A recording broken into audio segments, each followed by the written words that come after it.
দেবলিনার একটা বিচিত্র অসুখ আছে, জেরোডার্মা পিগমেন্টেসাম, মানে সূর্যের আলোতে তার অ্যালার্জি। ছোটবেলাতেই ধরা পড়ে অসুখটি। অনেক রকম চিকিৎসা করেও ভালো হয়নি। বাবা আগলে রেখে বড় করেছে, হোমস্কুলিং করে তার শিক্ষা অর্জন করেছে। তার জগৎটাই সম্পূর্ণ আলাদা। দিনের বেলায় পর্দা টেনে ঘরেই থাকতে হয় তাকে, যা কিছু কাজকর্ম রাতের বেলায়। আক্ষরিক অর্থেই সে নিশাচর। মা গত হওয়ার পর সে আরও একা হয়ে পড়ে। বন্ধু বিশেষ কোনোদিনই হয়নি তার। পাড়ায় সবাই জানতো তার অসুখের কথা। সন্ধেবেলায় বেরোয় কেনাকাটা করে, আর একটু ঘুরে বেরিয়ে সে একটা ক্যাফেতে গিয়ে বসে, যতক্ষণ না সেটা বন্ধ হয়। আজও তার অন্যতা হয়নি।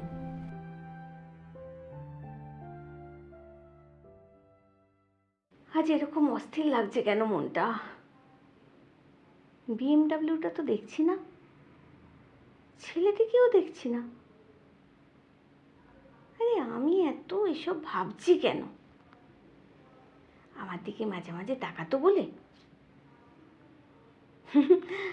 হয়তো আমার রোগের কথা জানে, তাই এক বিচিত্র প্রাণী ভেবে তাকাতো। না, এসব ভেবে লাভ নেই। কফিটা শেষ করে উঠতে হবে। কিছু বাড়ির কেনাকাটাও আছে, আবার দোকানটাও না বন্ধ হয়ে যায়। দুপুরে ঘুমটা ঠিক হলো না। কাল রাতে কাজেও ঠিক মন বসছিল না। কি যে হয়েছে? যাই, ক্যাফেতে গিয়ে বসি।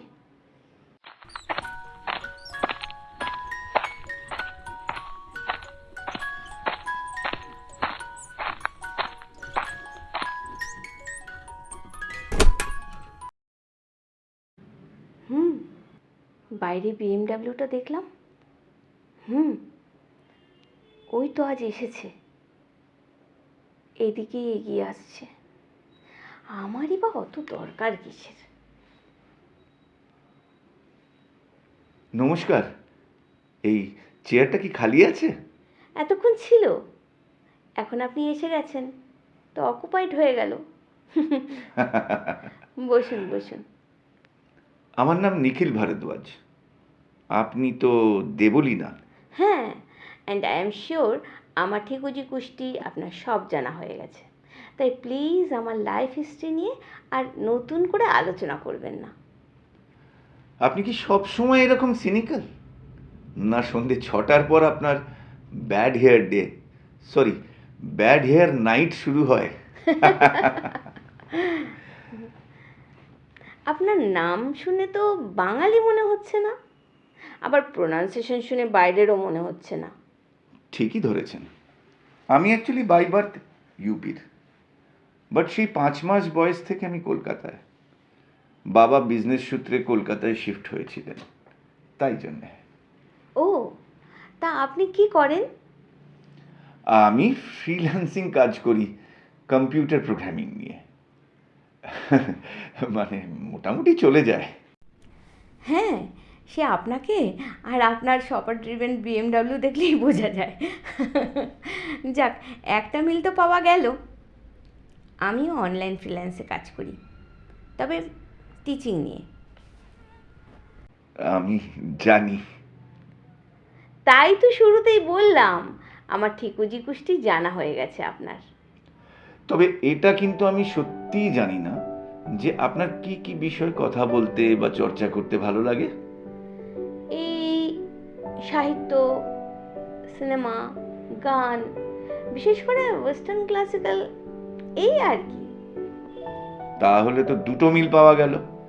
ওয়েস্টার্ন ক্লাসিক্যাল আমিও খুব পছন্দ করি, ও, এবং প্রায় রোজই রাতে শোয়ার সময় লাইট ওয়েস্টার্ন ইনস্ট্রুমেন্টাল শুনি। ও তাই? আচ্ছা, আজ আমি আসছি, কিছু কাজ আছে বাড়িতে। Okay okay, sure. Good night. Good night. Good night. গত এক সপ্তাহ ধরে আমরা নানান বিষয় নিয়ে কথা বলছি। লক্ষ্য করেছি নিখিল কথা বলার সময় একটু কোথাও যেন অসুবিধে ফিল করছে। অল্প শ্বাসকষ্ট আছে মনে হয়, হয়তো স্পিচের কোনো অসুবিধা আছে। না, এই নিয়ে জিজ্ঞাসা করাটা ঠিক হবে না। আমিও আস্তে আস্তে বেরোই এবার। এইভাবে বেশ চলছিল। এরপর হঠাৎ দুদিন নিখিলের কোনো পাত্তা নেই। ওর অনুপস্থিতিটা কেমন যেন ক্যাফের আকর্ষণটাই কমিয়ে দিয়েছে। কিন্তু আজ ক্যাফেতে ঢুকেই দেবলীনা দেখে নিখিল আগে থেকেই বসে আছে। কেমন যেন ক্লান্ত বিষণ্ণ লাগছে।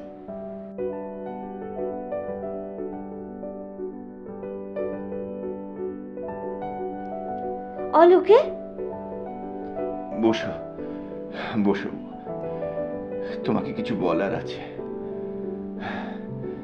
কি বলি তোমায়, কোথা থেকে যে শুরু করি। তোমায় বরং একটা ছোট্ট গল্প বলি। কাম টু দ্য পয়েন্ট নিখিল, তুমি কিন্তু আমাকে ভয় পাইয়ে দিচ্ছ। কাম ডাউন দে বলি না। এই গল্পটা বলা খুব জরুরি। জটিল বিষয়টা সহজ করে তোমাকে বোঝাতেই হবে। বলো। এটা একটা খুব পুরনো ইউরোপিয়ান ফোকলোর। এক যুবরাজের প্রেমিকা ছিল এক মারমেড। Very funny. প্রেমের গল্প দিয়ে জটিল সমস্যার সমাধান করবে? না না না, আই এম সিরিয়াস। আচ্ছা, বেশ শুনি। এই যুবরাজ আর মারমেডের চুক্তি হয়েছিল যে কখনো যদি যুবরাজ মারমেডকে ধোঁকা দেয় তাহলে যুবরাজের মৃত্যু হবে। তার ধোঁকা আর মৃত্যু হলো? হ্যাঁ হলো। যুবরাজ এক যুবরানীর প্রেমে পড়ল। মারমেড পালিয়ে যাওয়ার অনেক চেষ্টা করলো যাতে যুবরাজের চুক্তি মতো মৃত্যু না হয়, কিন্তু এক জেলের হাতে মারমেড ধরা পড়ল এবং সে আবার তাকে সেখানেই ফিরিয়ে দিল। আর তক্ষুনি যুবরাজের মৃত্যু হলো। But you know, I don't like tragedies. On the contrary, life is a comedy. আমরাই পারি এটাকে কমেডি করতে। তোমার সাপোর্ট লাগবে বন্ধু। তুমি আজ অনেকটা দেরি করে এসেছো, আমার এবার যেতে হবে। তবে একটা রিকোয়েস্ট, কাল প্লিজ তুমি আমার বাড়ি এসো। এই গল্প শোনানোর কারণ তোমাকে বলতে হবে আমার। কাল ঠিক এই সময় আমার ড্রাইভার তোমায় নিতে আসবে। আমি আর এখানে কাল আসবো না। আমি আসছি দেবলীনা, কাল কাল কিন্তু অপেক্ষা করব।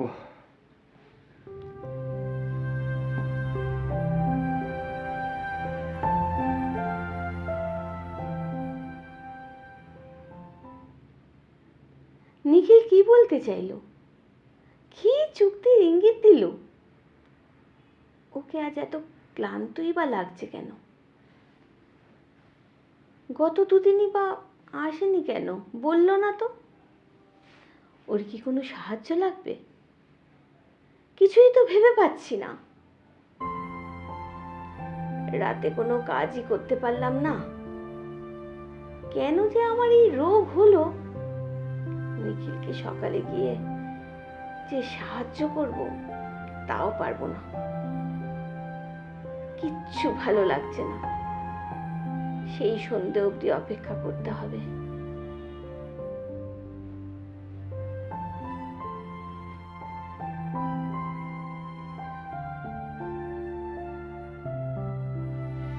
ওই গাড়িটা এসে গেছে।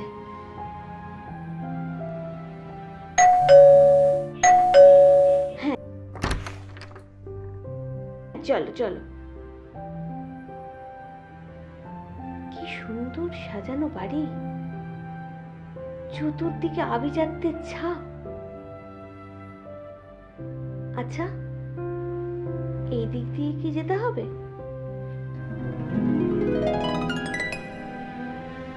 একি নিখিল, তুমি এরকম হসপিটাল বেডে শুয়ে আছো কেন?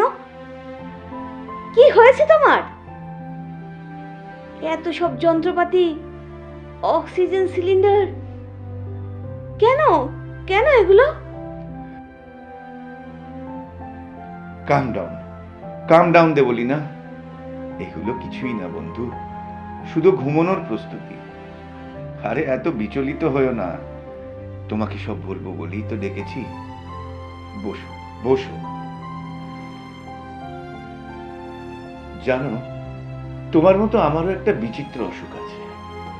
এটা স্লিপ অ্যাপনিয়ারের একটা এক্সট্রিম কন্ডিশন। মেডিকেল ভাষায় সেন্ট্রাল হাইপোভেন্টিলেশন সিনড্রোম বলে। সেই গল্প থেকে ধার করে একটা সহজ নাম দিয়েছি, দি মারমেডস কার্স।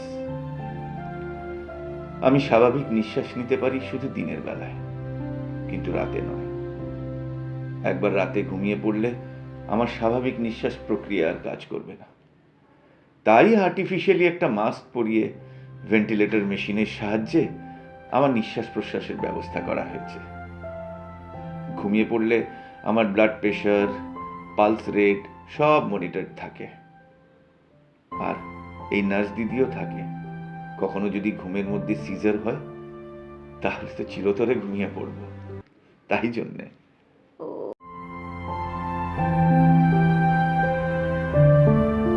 কি অদ্ভুত দিন দেখালে ভগবান। আমার জন্মানোর সময় ডক্টর বলেছিলেন বড় জোর 6 মান্থস বাঁচবে, কিন্তু মায়ের অক্লান্ত পরিশ্রম আর বাবার ফাইন্যান্সিয়াল স্ট্রেংথের জোরে আমি এখনো বেঁচে আছি। অবশ্য মাকে এই জাস্ট 6 মাস আগে হারালাম। তাই এখন 10-12 ঘন্টা এই নার্স দিদির করুণায় শ্বাস নিচ্ছি।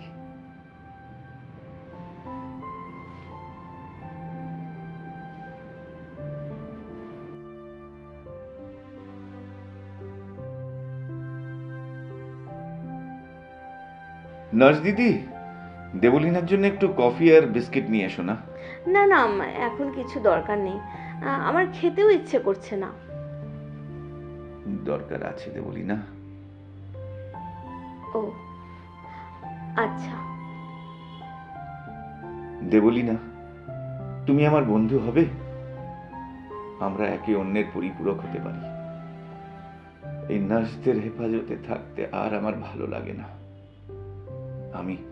আমি আরো বাঁচতে চাই দেবলিনা। তোমার সাথে দেখা হওয়ার পর জীবনটা খুব সুন্দর লাগছে। তাই তুমি রাতে থেকো, আর দিনে আমি তোমার কাছে গিয়ে থাকবো। তোমার দিনের সব কাজ আমি করে দেব। পারবে দেবলিনা? পারবে আমার মারমেড হতে? হ্যাঁ, আজ রাত থেকেই আমি রয়ে যাচ্ছি। অবশ্য আরও কিছুটা সময় লাগবে নার্স দিদির থেকে সব কিছু শিখে বুঝে নিতে। দেখবে হঠাৎ করেই সব কিছু ঠিক হয়ে যাবে। তুমি তুমি শান্তিতে ঘুমাও, আমি আছি।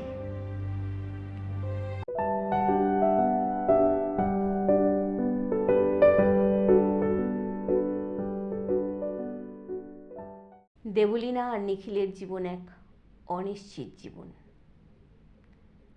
তবুও তার মধ্যে শুরু হয় জীবনের এক নতুন ধারা, বন্ধুত্বের জীবন। তারা কখনো বিয়ে করেনি, চেয়েছে যতদিন বেঁচে থাকবে একসাথে একে অপরের পরিপূরক হয়ে থাকবে।